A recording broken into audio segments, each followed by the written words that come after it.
Assalamualaikum warahmatullahi wabarakatuh. Alhamdulillahirabbil alamin. Wa bihi nasta'inu ala umuri dunya wa din. Wassalatu wassalamu ala asrofil anbiya'i wal mursalin sayyidina Muhammadin nabiyil ummi wa ala alihi washabihi ajmain. Alhamdulillah. Saya mohon maaf agak telat dikit soalnya tadi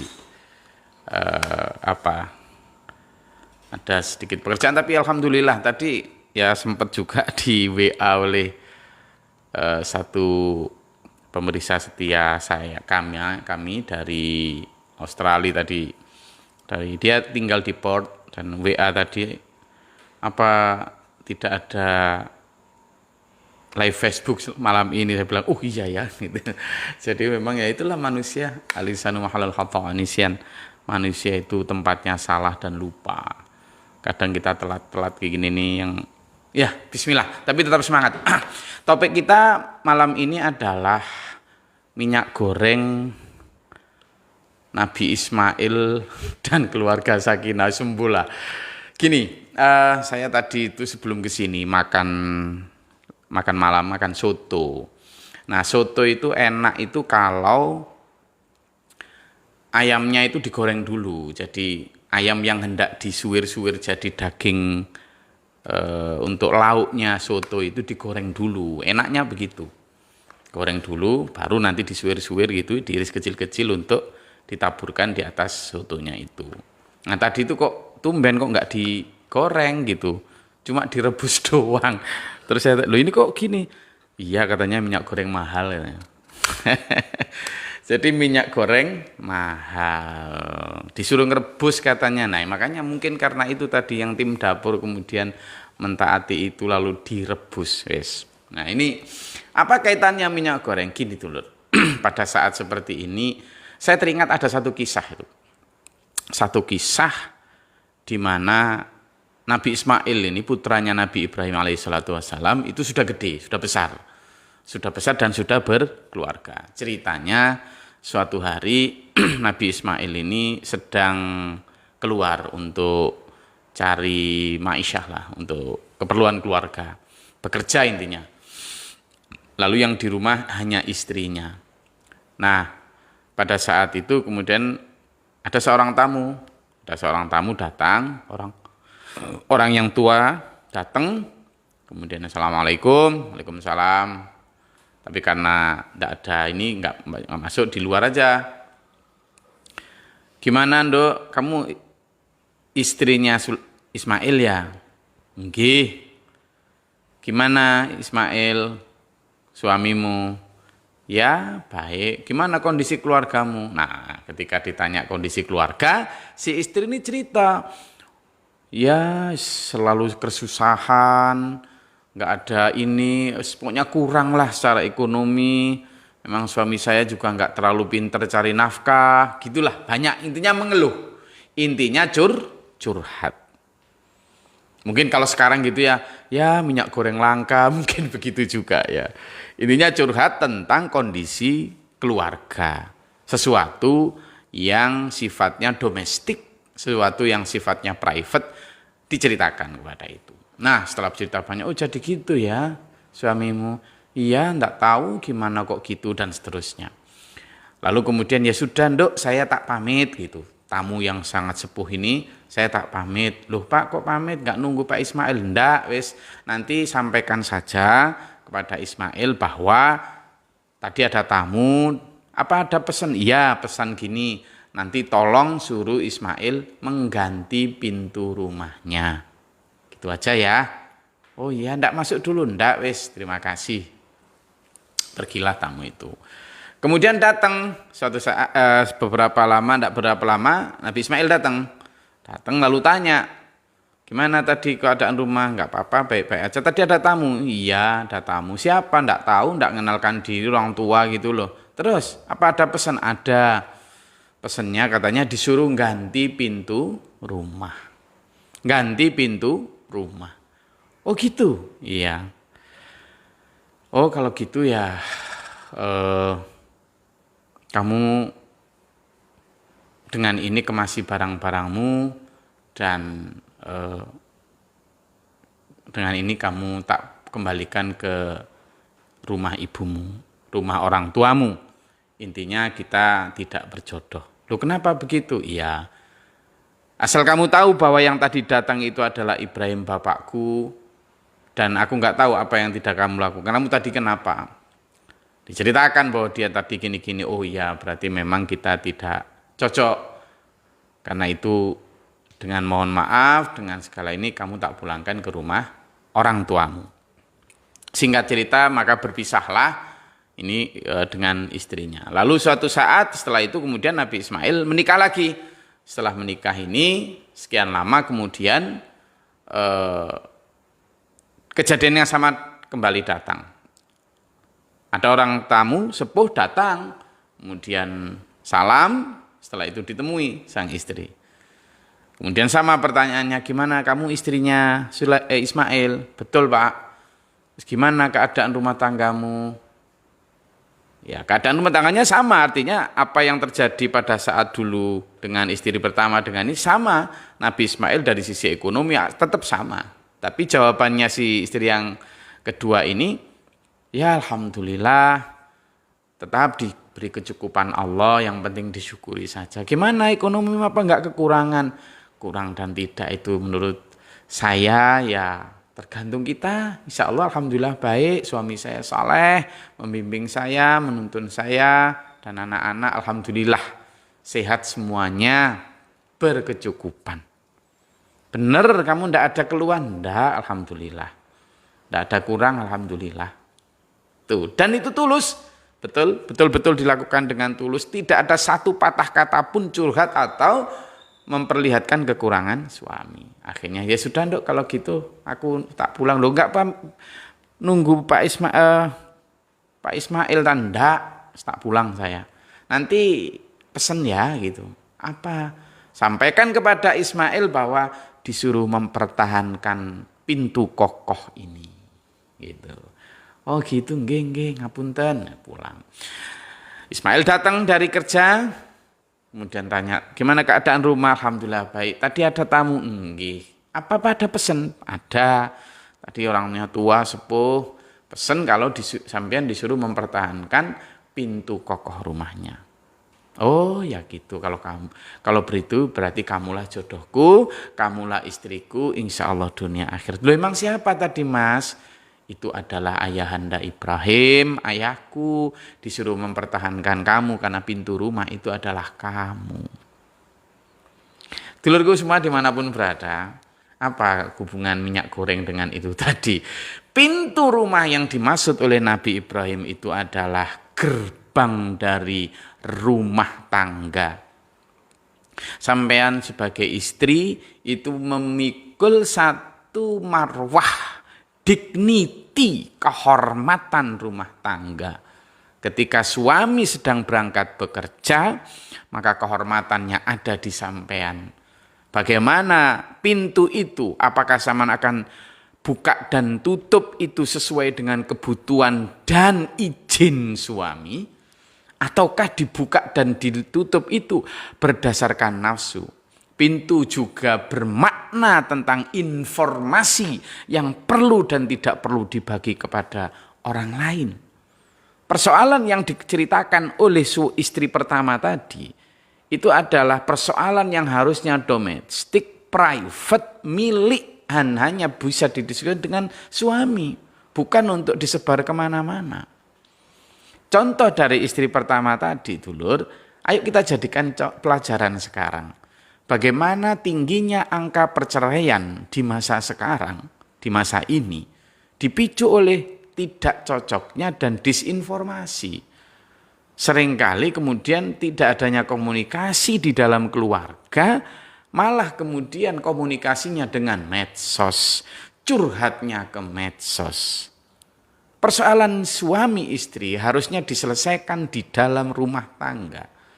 Dan kehormatan masing-masing pasangan, suami menjaga kehormatan istri, istri juga menjaga kehormatan suami. Jangan pernah sekali-kali menceritakan kekurangan pasangan Anda kepada siapapun. Bahkan seandainya ditanya mertua sekalipun, usahakan sampean selesaikan itu berdua. Kenapa? Karena begitu sampean berdua melakukan ijab qabul akad nikah, itu sampean berdua itu sudah juga berjanji bahwa menjadi orang dewasa. Satu di antara ciri orang dewasa adalah able to solve yourself. Jadi bagaimana sampean mampu menyelesaikan your own problem. Problem sampean sendiri. Ketika sama sudah, saya terima nikahnya, ini binti, ini dengan mahar sekian, dengan mas kawin sekian, saya membayar sekian, halan atau tunai. Itu saat itu bukan hanya tentang itu, tapi sampean mengatakan bahwa saya siap menjaga kehormatan istri saya, dan istrinya juga begitu, saya siap menjaga kehormatan suami saya. Oke, kalau sekarang misalnya ada perdebatan tentang bagaimana ekonomi sekarang yang dirasakan oleh banyak orang terpuruk, misalnya minyak goreng yang langka dan lain sebagainya. Di luar perdebatan apakah ada mafia yang bermain dan sebagainya, di luar perdebatan itu masuk ke persoalan rumah tangga, banyak persoalan rumah tangga yang muncul karena ketidakmampuan rumah tangga dalam memenuhi kebutuhannya. Tetapi di luar itu bahkan seandainya pun seorang suami kekurangan sekarang misalnya ya karena kondisi ekonomi yang semacam ini, kemudian belum cukup mampu untuk secara penuh mencari nafkah untuk keluarga, maka pinter-pinternya pasangan ini how to manage, bagaimana memanage itu. Entah itu dengan downsizing atau memperkecil standar. Kalau kemarin katanya gitu, biasanya pakai minyak goreng banyak sampai penuh, sekarang mungkin sedikit saja. Berarti kan diambil positifnya misalnya. Saya tidak sedang mendukung kelangkaan minyak goreng ya. Tetapi saya ingin mengatakan bahwa kita di dalam memaknai ini dari kaca Nabi Ismail tadi, apapun yang terjadi di sekitar kita, jangan sampai itu menjadikan alasan buat pertengkaran di tengah keluarga kita. Jangan sampai suami nuntut-nuntut yang banyak-banyak. Ini apa rasanya kayak gini yang tadi saya contohkan dengan soto tadi itu kan. Itu sudah gimana kok. Tapi istri juga begitu. Ketika suami tidak mampu membeli harga minyak goreng yang tinggi, ya sudah. Jangan cerita ke orang-orang. Gitu loh. Itu tadi ternyata istri yang kedua yang diridhai oleh Ibrahim untuk menjadi pasangan dari Ismail adalah istri yang mampu menjaga pintu rumah tangganya. Apa itu? Menjadi gerbang. Oh, berarti tinggi sekali itu, mulia sekali dan vital sekali posisi seorang istri. Demikian pula posisi suami. Jadi antara suami dan istri dalam konteks bagaimana keluarga sakinah mawaddah warahmah versi Nabi Ibrahim alaihissalatu wassalam adalah itu saling take and give, saling mengisi itu. Dan itu tidak bisa kemudian kamu kok gini, kamu kok gitu, tidak bisa. Nah, sehingga apa dulur? Gerbang itu menjadi simbol. Pertama kehormatan, kedua keamanan, ya toh. Ketiga tentang kepantasan. Keempat adalah tentang informasi. Nah, ini jadi privacy dan informasi ini yang sering kadang kita sekarang ini tinggalkan. Kalau misalnya kita ukur tadi ya, antara kondisi yang dialami oleh istri Nabi Ismail pertama dengan istri yang kedua, ini sama. Bukan kok kemudian pada saat istri yang kedua ditanya Nabi Ibrahim, bagaimana kondisimu? Baik-baik saja. Itu karena Nabi Ismail sudah jadi konglomerat. Enggak, kondisinya tetap sama. Tapi kenapa respon dan jawabannya berbeda? Karena sikap, perilaku, attitude, mindset-nya berbeda.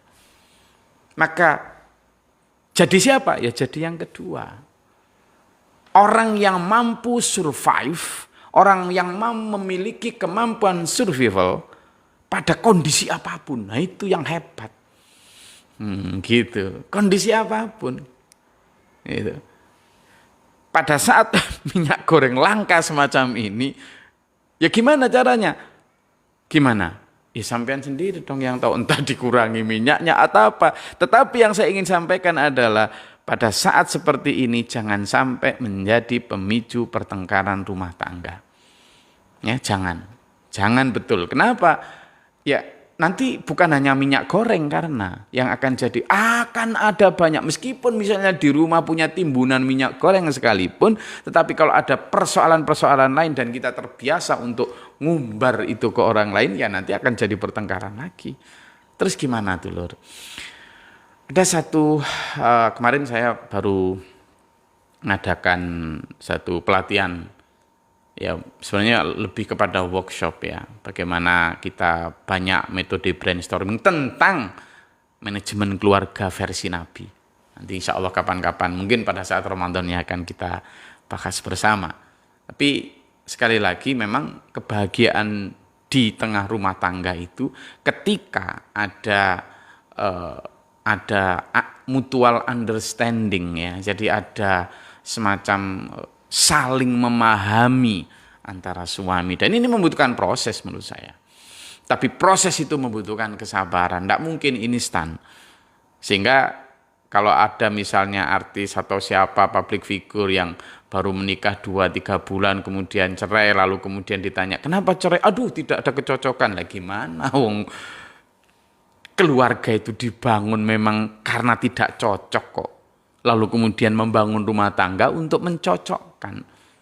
Jadi perbedaan itu bukan untuk dipisahkan, tetapi perbedaan itu justru untuk disatukan. Nah, sehingga kembali kepada contoh dari Nabi Ibrahim tadi, yang ketika memberikan satu gambaran simbolisasi pintu untuk diganti atau dikokohkan, berarti apa? Di dalam rumah tangga ada yang harus dan dua pihak jika bertanggung jawab untuk apa? Menjaga kehormatan rumah tangga, terutama jangan gampang mengeluh, jangan gampang share di medsos tentang persoalan-persoalan rumah tangga kita. Just keep for yourself. Itu disimpan untuk diri sendiri, dibagikan bagi orang yang memang bisa memberikan sampean solusi. Silakan curhat, it's okay. Tetapi curhat kepada siapa? Pertama, orang yang amanah, orang yang bisa menyimpan persoalan rahasia itu. Yang kedua, orang yang jelas netral, tidak gampang berpihak karena like and dislike. Yang ketiga, sama harus bisa kepada orang yang jelas-jelas akan bisa memberikan solusi. Yang keempat, solusi yang gimana? Solusi yang benar-benar berdasarkan apa? Wisdom dia, kebijaksanaannya, bukan asal orang yang jeplak ngasih solusi. Siapapun orang bisa ngasih solusi, tapi kalau dia ternyata bukan orang yang wise, orang-orang yang bijak, nanti malah sama dapatnya solusi-solusi yang enggak solutif malahan, tapi malah kemudian menjadi pemwaktu di dalam keluarga itu. Karena itu dulur, kemampuan kita untuk manajemen konflik di dalam rumah tangga itu merupakan sebuah keniscayaan yang harus dimiliki oleh suami dan istri. Dalam konteks ini saya tidak hanya menyoroti istri, tapi juga suami. Bagaimana mampu membawa rumah tangga itu penuh dengan komunikasi yang baik. Bagaimana membawa rumah tangga itu punya kehormatan. Tidak saja di dalam keluarga itu, tetapi juga di dalam komunitas di mana keluarga itu berada. Saya rasa itu dulur obrolan singkat kita.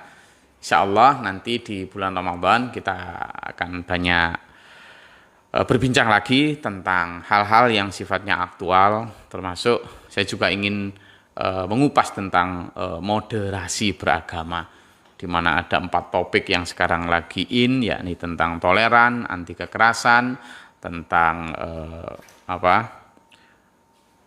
komitmen kebangsaan, dan juga kemudian tentang menghargai budaya. Menurut saya itu nanti akan kita bahas di lain kesempatan, dan insya Allah juga tentang hikmah atau urgensi berjamaah sholat yang itu sekarang semakin banyak ditinggalkan, dan insya Allah akan kita bahas pada pekan-pekan mendatang. Terima kasih sekali lagi, jadilah gerbang dari rumah, pintu rumah yang kokoh, insya Allah itu akan menjadikan keluarga kita menjadi keluarga yang memiliki modal untuk sakinah mawaddah warahmah versi Rasulullah dan para pendahulu kita. Terima kasih. Bila taufiq wal hidayah. Wassalamualaikum warahmatullahi wabarakatuh.